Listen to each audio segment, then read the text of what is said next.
कि बंदे गौतम स्वामी ने पूछा तमने लक्षण के गहरा देव भाव से संग बंदे आध्यात्मिक आत्मा है भौतिक आत्मा है, दोनों धर्म करती है, परंतु आपने आपको में बताया मान्य का है कि संकट की आत्मा है वो आगे निकल जाते हैं, कर्मों के दंड को बहुत जल्दी जोड़ देते हैं। तो बंदे जब हम भगवान मंत्रों की स्तुति करते हैं, मंत्रों की स्तुति करते हैं, तो इससे हमें क्या उपलब्ध होता है? भगवान ने कहा कि दोनों स्तुति है, हम तीर्थंकरों की स्तुति करते हैं तो भगवान ने बताया है कि ज्ञान दर्शन चाहिए इनकी बुद्धि प्राप्त होती है। व्यक्ति तीर्थंकर की स्तुति करने से, भगवान की स्मृति करने से, करुणा करने से, गुण अनुमोदना करने से क्या करता है कि प्राणी है अगर आत्मा की होकर करता है, क्योंकि एक होता है भावात्मा, एक होता है द्रव्यात्मा। द्रव्य तो हमने नाम ले लिया, जैसे हमने वो दूसरा काम कर रहे हैं, वो एक क्या है भगवान की अंतरात्मा से करते हैं, मन के कार्य को छोड़ के करते हैं, एकाग्रता से करते हैं, तो वो आत्मा है ज्ञान दर्शन साहित्य को प्राप्त करता है। और इसकी स्तुति करने से, तीर्थंकरों की स्तुति करने से भगवान ने बताया है कि वो व्यक्ति शक्तिशाली निकल जाता है। अगर कार्य कमजोर है पहले आगे चिकित्सा जरूरी, अगर कार्य है कमजोर है कमी है, वो भी क्या है अनेक शक्तियों को प्राप्त कर लेता है। क्योंकि भगवान ने कहा है मंत्रों में चमत्कार होता है, मंत्रों की व्यक्ति शुद्धि करता है, मंत्रों से कार्य करता है तो वो अपने विघ्न बाधाओं को दूर कर देता है। इसलिए भगवान ने कहा हमने समझी है ये आत्मा तो कोई भी हो संयम पूर्वक, क्योंकि भावधारा शुद्ध होगी तो व्यक्ति संयमी होगा, वो भी भावधारा शुद्ध करेगा। क्योंकि जिनका मन है भावधारा में स्थित होता है वो एकाग्रता के स्तुति कर नहीं सकता। तो ये भक्त जानू हम भक्ति रस के भगवान का कामना करते हैं, आत्मा में तल्लीन होकर करते हैं, तो व्यक्ति भगवान की कर्मों को क्षय कर देता है, काट देता है और सिद्ध गति को प्राप्त कर लेता है। परंतु हम जैन दर्शन करते हैं, आप अनेक सिद्धांत भी करते हैं और चर्चा भी करती है, इतिहास भी करते हैं कि किसी जाति संप्रदाय का चाहे आचार्य है, चाहे साधनाशील व्यक्ति है, योगी है, अगर अंतर आत्मा के शुद्धिकरण के कार्य करता है तो जहाँ जीव की हिंसा है, किसी को तकलीफ न हो, हमारी ओर से किसी को कष्ट न हो, तो वो आत्मा क्या है सिद्ध रूप बन हो जाता है। अपने आवश्यक सूत्र में आया है, आवश्यक सूत्र की घटना आपको है, नाम सुना होगा, अंबर नाम का सन्यासी है, अंबर नाम का सन्यासी। तो आवश्यक सूत्र में आया है, भगवान ने बताया है कि वो सन्यासी है दिल्ली देने से पालना करता, तपस्या दिल्ली देने से, और दिल्ली भी तो क्या, क्योंकि ये भी आया है कि हम पानी लेके तपस्या तो है कोई नहीं, पर भगवान के बारे में आपने सुना ही है कि तो भी आज तपस्या हो, आज भी कोई करता हुआ तो भी आज तपस्या, हार हम तपस्या करते, तपस्या तो है कि उनको थोड़ा सा हमें आहार का खारा मिल जाता है। क्योंकि भगवान ने 4 प्रकार का बताया है, असल पान खाती मुस्काती। असल में तो मिठाई रोटी आ गया था, पर पान में हम पानी लेते हैं, तो तपस्वी व्यक्ति की पानी का उपयोग करता है, प्यार करता है, तो हमारा एक प्रकार का आहार, एक प्रकार का पानी हम खुला रहता है। अंबर सन्यासी है, ये डेले की पालना करता है, डेले करता है, और उसमें स्वास्थ्य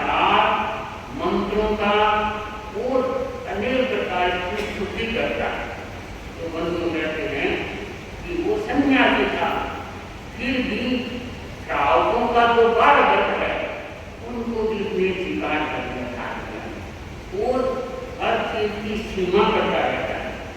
तो इस प्रकार से बल और तप के प्रयोग से उनकी शक्तियां ऐसी जागृत हो गई कि देश को प्राप्त हो। अंबर सन्यासी है वो चारों का हर बढ़ते धारता है। और अवश्य सूत्र में भगवान ने बताया है कि एकाग्रता की अपनी साधना करता तपस्या के साथ साथ दशाय विजय की करना चिंतन करता वो भाव उनके बड़े शुद्ध रखता कि कहीं है कर्मों का बंधन है। क्योंकि बंधु भगवान ने बताया है कि कर्म बंधन करने वाली हमारी आत्मा ही है और कर्मों को काटने वाली भी हमारी आत्मा ही है। तो इसलिए क्या है हम कर्मों से बचाव कर सकते हैं। हम जैसे दीपिका में गाया करते हैं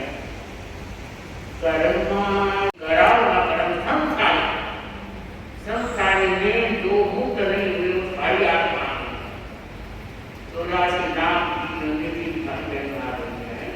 कि कोई संसारिक आत्मा है क्योंकि संसारिक आत्मा के भी कर्म रखते हैं उनको छूटे बिना मोक्ष धन का दंड है बंद है छूटेगा नहीं न छूटने से उनको कर्म भोगना ही पड़ेगा। तो अंबर सन्यासी जानता था कि मैं कितनी चीजें मेरी खुली है फिर भी चावल का 12 वर्ष की सीमा हो जाए उससे भी इतना जरूरतमंद इतना सारा त्याग करता था। पहले तपस्या करना बंधु करते करते अंबर सन्यासी को देखिए और आप सबको बताया है कि देखिए होती है एक देवता है। देवता के पास देखिए शरीर होता है तो देखिए लक्ष्य के वो जितना चाहे तो उनको उतना उपलब्ध इसलिए नहीं होता क्योंकि उनकी साधना जितने छोटे देव है तो उनकी भी समय की सीमा है कि आप अगर देखिए रखिएगा प्रयोग करते हैं 24 घंटे का आप कोई कार्य दिखा सकते हैं कि बाद में समाप्त हो जाता है। और अगर आपको इससे लंबी तपस्या की है उनके देवलोक में है उनका शक्तिशाली अधिक है तो वो बहुत समय का भी कर सकता है तो उसमें भी उनकी लब्धि का उपयोग होता है इतना वो कर सकता है। तो बंधु देवता है देवता कई काम ऐसे हैं जो आदमी की शुभ सिंचन होता है शुभ समय आता है तो वो कार्य कर सकता है देवता।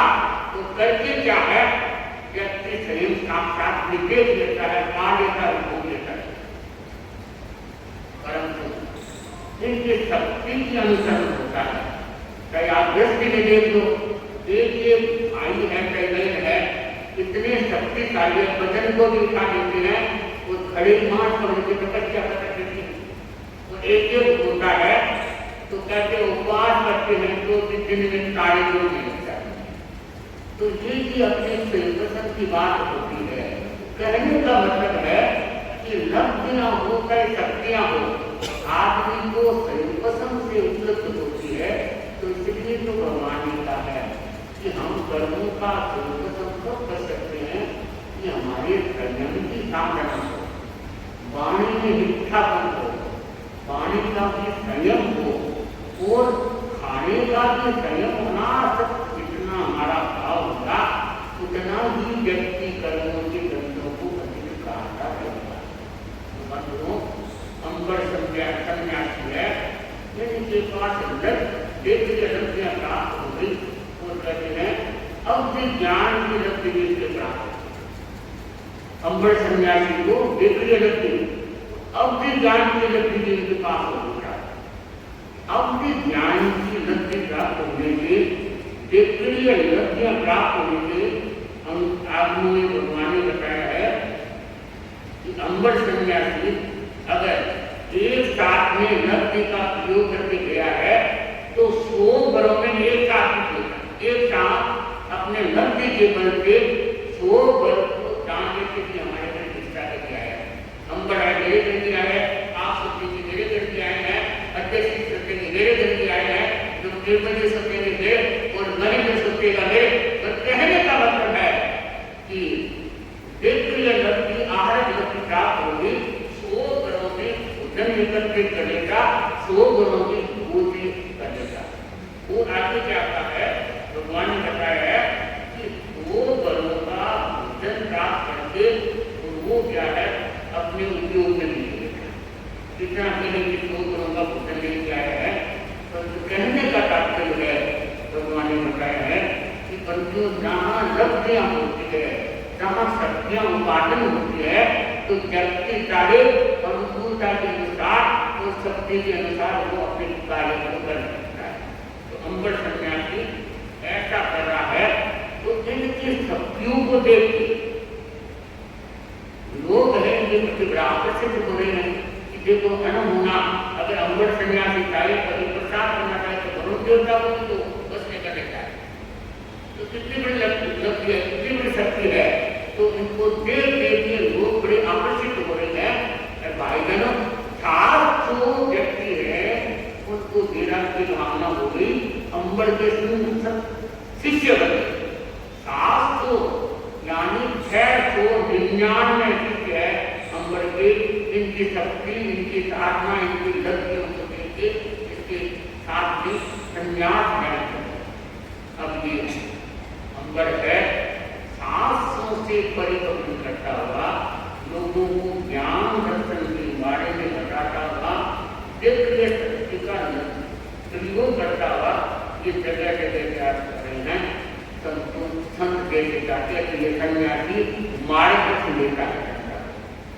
अंबर ने सोचा कि अब अपने को कहाँ जाना चाहिए, कौन से नगर में जाना है कि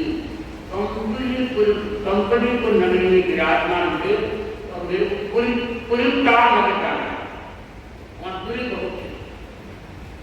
तो पुरीमताल नगरी जाने के लिए बीच में क्या है, गंगा नदी आती है, तो गंगा नदी को पार करना क्योंकि पक्का निर्णय कर दिया। तो 700 ही जो इनके शिष्य थे 699 में, तो उनके भी अनुरूप रहे तो जिसमें पुरीमतालपुर नगर में जाना।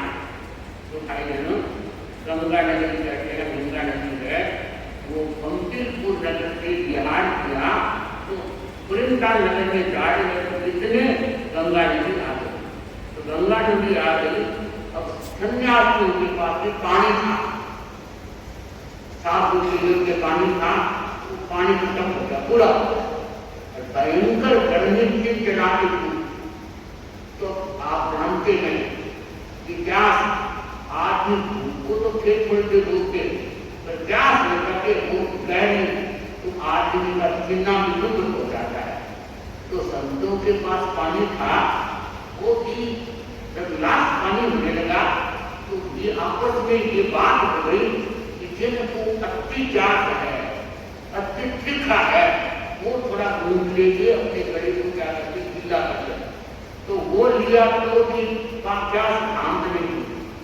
तो पानी के मारे क्या है, संत है, तड़प है, परंतु पानी है वो भी गीला आप ले सकते हैं, तो कोई आज्ञा देने वाला नहीं, आज्ञा देने वाला नहीं। अगर आज्ञा नहीं देंगे तो चोरी बढ़ सकता है।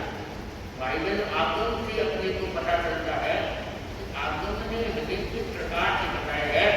अगर सातों मन है और हमारा आप सबको पता है, तीसरा भाव सूर्य मात्र है, यानी चोरी नहीं करना। अगर हम बिना कुछ चीज देते हैं तो हमें तीसरा वर्ग है हमारा खंडित होता है, दोष की हम भागी होते हैं। तभी तो साल से हम आलोचना करते हैं, प्रतिक्रम में जैसे 2 टाइम आलोचना होती है, पर साल में हमें आलोचना 12 महीना की देते हैं। तो श्रावक समुदाय है, प्राधिकार है, वो भी लेते हैं कि ये भी हमारा कोई दोष लगा है, और भी कोई सफाई कराने की जैसे सामने दिवाली आती है, दिवाली को विशेष होता है, होती नहीं। कई लोग घर को रंग रंगान करवाते हैं, कई हाथ से हाथ का होता है, और भी चीजें हैं। तो उनकी आलोचना करते हैं कि हमारे योग दिखाने चंद्रे देव का भी हाथ हो सकती है, कोई पंचंद्रे जी को अंडे हैं, कोई पक्षी हमारे घर में नहीं है, हमने यहाँ से सफाई करवाई उपाय है, चाहे हमने नहीं उठाया परंतु मजदूरों ने उठाया, हमारी आज्ञा से तो हम भी उसके दोषी हैं। तो इसलिए आलोचना नहीं चाहिए, क्योंकि भगवान ने बताया है कि हम प्रायश्चित के लिए शुद्धि नहीं करते हैं, आलोचना नहीं करते हैं, तो भाई बहनों हम डर की भिखारी हो जाते हैं। संसार में ये बातें आगम की बड़ी गहरी है। आदमी को अपने आप को टटोलना चाहिए, यहाँ तक होना चाहिए कि आज मेरे को दोष लगा है तो हमारी आत्मा में छटपटाहट होनी चाहिए कि मैं दोष की शुद्धि न करूं, अगर आज भी मेरे प्राण बिछड़ गए तो मेरी गति दुर्गत हो जाएगी। भाई बहनों, एवं अज्ञान भी भगवान महादेव ने कहा है, निर्भज्ञ आत्मा कर्मों से बचाव करना है, कर्मों से भयभीत होना है, कर्मों से डरना है, तो मरने से नहीं डरना, कर्म से नहीं। क्योंकि व्यक्ति सोचता है मरता होगा, इसलिए जाना ही पड़ेगा, कोई हमारा आत्मा नहीं है। भगवान ने कहा है जो व्यक्ति मरने से डरता है वो कर्मों से कम डरेगा। क्यों? वो तो सोचे कोई बात नहीं, रात्रि भोजन का प्रत्यक्ष ज्ञान है, त्याग है, आज कोई बात नहीं तोड़ देता हूँ, प्रायश्चित ले लूंगा। हम जानबूझ के तोड़ रहे हैं। एक तरफ तो मजबूत ये होनी चाहिए प्राण जाए तो जाए, कोई बात नहीं, कोई चिंता नहीं है, परंतु क्या है मेरे को नियम को नहीं तोड़ना है। और हमारी आज की भाषा में ये भी कहते हैं महाराज याद नहीं है, हमने शायद खुला रखा है, नहीं रखा, बीमारी के बारे में क्या है हम खोल सकते हैं, तो वो तो आपकी आत्मा बोलेगी। तो जहां तक हो फिर धनी वो होता है धर्म के मर्म को जान के उस मार्ग पर करने वाला वो श्रावक होता है, वो त्रालिका होते हैं जो मजबूत रहे, चाहे संकट आ जाए, चाहे मरणांतिक कष्ट आ जाए, फिर भी भाई बहनों हमें घबराना नहीं चाहिए, डरना नहीं चाहिए, क्योंकि डरता है वो मरता है। सही बात है। मैं आपको नंबर संख्या की बात बता रही हूँ, पर मेरे को एक उदाहरण याद आ गया कि भाई बहनों मैं नए नए की कहता चतुर्मास हमारा भीलवाड़े में था, मैं 7 की स्मृति कुमारी जयपुर के साथ भीलवाड़ा चतुर्मास कह के कह रहा था मेरा नहीं सकते। तो मैंने मेरे अग्रगण्य ने 7 जी को कहा कि मेरा समझने के दिन जन्मदिन है, तो इसलिए ज्यादा से ज्यादा उपवास को दो करते हैं, आगे छोटी मोटी बात में खाते नहीं लोग, ये सोचते मरे तो उपवास समझने का नहीं छोड़ेंगे। तो मैंने महाराज को निवेदन किया कि अटपूर्य पोषण करवाने, क्योंकि मेरे जन्मदिन है तो 8 करोड़ का पोषण है, भगवान ने बताया कितने कर्मों की दंड तोड़ता है, इसमें आया है, तो इसके पोषासन को करवाना है। तो बहुत लोगों ने नाम देखा, जो करने वाले नहीं उन्होंने हम सामने बैठे करते, तो पोषण दिखाया। उसने एक डॉक्टर साहब थे रतन जी, उनकी माँ थी, एक बढ़िया दोनों पतली पतली एकदम गोरी और पतली थी। मैं तो ये कहता कि मैं गिराई दिखाई थी, अगर छुपाने तो देखो उनके लिए माँ एक बढ़िया अच्छे बड़े लोग, उनको हमने कहा कि आपको पोषण करना है, विधवा बोले महाराज हमारा पोषण तुम्हारे बेटा डॉक्टर साहब करने नहीं देता, तो ये पोषण है पहले शेर जीतने तक की आप हमें करने नहीं देता, तो हम डॉक्टर साहब को समझाएंगे। तो डॉक्टर साहब आए, अच्छे बड़े थे, डॉक्टर साहब मेरा जन्मदिन है, पोषण करवाना है, तेरा बंधु बोला पोषण में कुछ नहीं जानता, उपास करता वो भूत है, डॉक्टर साहब पोषण हमारी बात माननी पड़ेगी, आप पोषण करवा देना, कोई है मेरा जन्मदिन है, कुछ तो आप देंगे तो दे, तो यही बताएंगे। तो भाई बहनों उन्होंने दोनों ने बढ़िया में माँ ने अपने बेटे को समझ आके या ना समझ आके उन्होंने पोषण ले लिया, पोषण ले लिया। तो 3 बजे तक तो व्याख्यान सुनते रहे, अच्छा रहा, जी घबराने लग गया होगा या 5-4 लगी होगी, तो डॉक्टर साहब व्याख्यान सुन रहे थे, तो माँ को देखा तो डॉक्टर साहब ने कहा कि हमारी माँ तो पानी के लिए तड़प रही है, तो इसलिए इसका पोषा खुलवा दो। पोषा तो बंद गया, खुले जाने तो जिंदगी खुलेगा, कैसे नहीं खुलेगा, हमारी माँ मर जाएगी। ये अपन तो ये समझा कि देखो मरेगी नहीं, अच्छा पोषण में मरेगी तो अच्छी गति अच्छी होगी, तो बढ़िया माँ को दोनों को मैं लेके जाऊंगा, फिर आप आपके भागी बन जाओगे, आपको तोड़ाना नहीं है ये पोषा, अगर ये बोले ये गए तो ये तो गए नहीं तो क्या ऐसे कैसे करके वो बढ़िया तो माने नहीं, माँ को पोषा खुलवा के मुख कर देगी, बोले पानी पीना पड़ेगा, बार भी घुमा पानी में गिरा देगा। हो सकता है माँ का मन हो गया होगा या तो वो जाने वो माँ ने पानी पी दिया। इधर बढ़िया है उनको भी बड़ी प्यास लगी और वो बोली डॉक्टर साहब ने कहा बोला मैं करने जाती हूँ क्या कुछ भी हो जाओ तो ठीक है माँ को लेकर चले गए। तो फिर डॉक्टर कहने लगे महाराज ने बता दिया खाना निकला बीमार हो रही है चली और कोई बात नहीं कह दिया आपने करवाया जबरदस्ती करने पर समझाना तो पड़ता है साधु को। भाई बहनों कहते ना धर्म की गुलाम हमेशा हमारे साथ है। तो बढ़िया तो 2-3 दिनों में क्या है जैसे नींबू का पानी ले लिया ग्लूकोज ले लिया ठीक हो गई। माँ है 5-10 दिन के अंदर ठीक रही रोज देख आने आती है। अचानक है माँ की दौरा आ गया तो माँ ने बेटे को कहा डॉक्टर साहब को कि बेटा मेरा अभी भी मन ठीक घबरा रहा है तुमने गया पोषक तोड़वा दिया तो पोषक तोड़वाया मेरा कर्म भारी बनवा दिया। बेटे का कुछ नहीं होगा पोषक तोड़वाना ही पड़ता है। उस दिन तोड़वाया तो मैं ये भूली हो गई तेरे कहने से बात मानी कर मेरे अभी जिक्र करा था ना तो पोषक ठीक है बढ़िया आ गई ना एकदम सही सलामत कुछ नहीं हुआ ठीक है। 2-4 दिन 5 दवाई ली अच्छा घूमने फिरने लग गई फिर एक दिन माँ के अच्छा दूसरा हुआ वो कर गई। तो डॉक्टर साहब ने कहा कि महाराज वो माँ से बीमार थी ऐसे थे मंथन क्या करते। दूसरे दिन माँ गई माँ ने कहा कि बेटा मेरा आज भी मैं दूसरे देवलोक पर तेरे को बताना चाहती हूँ कि मैं कभी भी नियम कोई को नहीं तो तोड़वाना नहीं चाहिए। क्यों कि भाई कर्मों का बंधन तोड़ने वाले के लिए तोड़वाने नहीं सकता है। तो ये एक शिक्षा मानना भाई जन आज भी वो दिन याद आता है कि बढ़िया से कुछ नहीं हुआ वो भी आदमी मानने वाला नहीं था तो मान ही को क्या बता दिया। कहने का तात्पर्य है कि व्यक्ति क्या है विकलांग हो जाता है कमजोर हो जाता है वो अपने नियमों को तोड़ देता है। तो नियमों को तोड़ना नहीं चाहिए जहां तक हो पक्का रहना चाहिए। अपना आयुष्य अगर दिन का ही है तो बिना पोषक या बिना त्याग भी हमारा काम हो जाएगा। वो नहीं तो हो सकता है धर्म की वृत्ति से हमारा कला भी किया प्राण तो भक्ति की हमारे लिए आगे ये पवित्र होगी। तो भाई बहनों अंबर सन्यासी है 699 शिष्य है वो शिष्य सारे पानी के कारण क्या कर रहे हैं चिलमिला रहे।